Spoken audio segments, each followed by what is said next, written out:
Halos isang taon na raw nakatambak ang motor na to, parang tutubuan na ng kamote.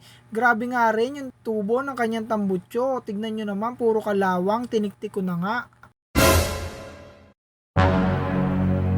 At Kawasaki Fury nga pala yung motor na ating papaandarin. Tignan nyo naman, grabe naman yung kalawang neto sa kadena. Ikaw ba naman ay diligan araw-araw kasama ng mga halaman? Ewan ko lang kung hindi ka magkaganyan. Grabe na nga rin yung makina at itong tubo, parang kakapitan na rin ng talaba. Grabe yung kalawang, 'di ba? Pero susubukan natin na paandarin 'yan.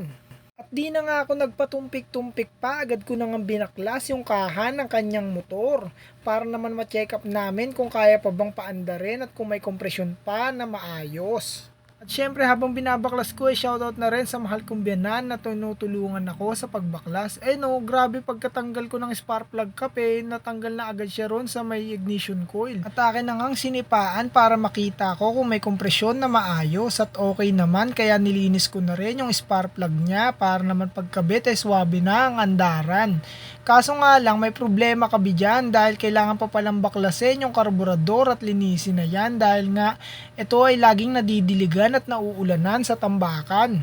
At syempre para makasigurado na rin na aandar yan, tignan mo naman kasi yung itsura niya no, grabe naman 'di ba? Tiniktik ko na nga rin pala yan para matanggal na yung mga kalawang. Sinunod ko na ngang baklasin yung karburador niya para naman akin na agad tong malinisan. At yan na nga, baklas lang ng baklas hanggang matanggal ang karburador. Kasi nga ang ating main goal ay mapaandar itong pinagkatiwala sa atin na motor. At agad ko na ngang kinuskos ng toothbrush na aking ginagamit sa pagsisipilyo, hindi joke lang. Yun, binaklas ko na yung karburador.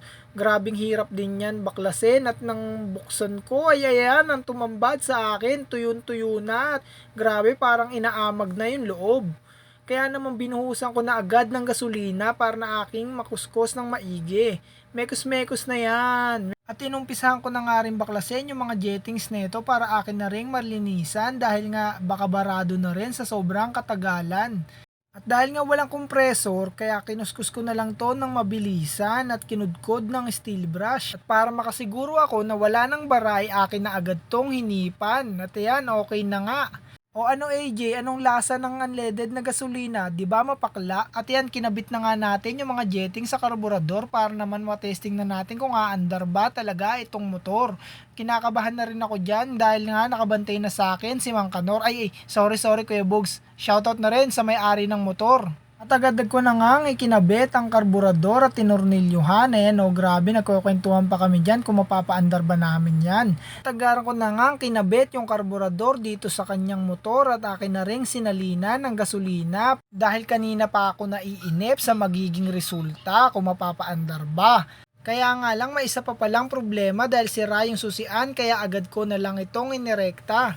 Kaya paandarin na yan.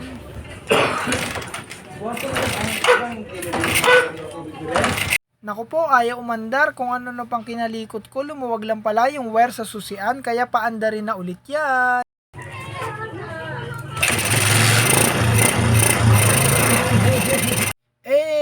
Ang galing! At syempre para akin na ngang matest drive ay agad ko nang hinanginan yung dalawang gulong dahil flat nga ito dahil sa pagkatambak. At yan na, testing na natin yan.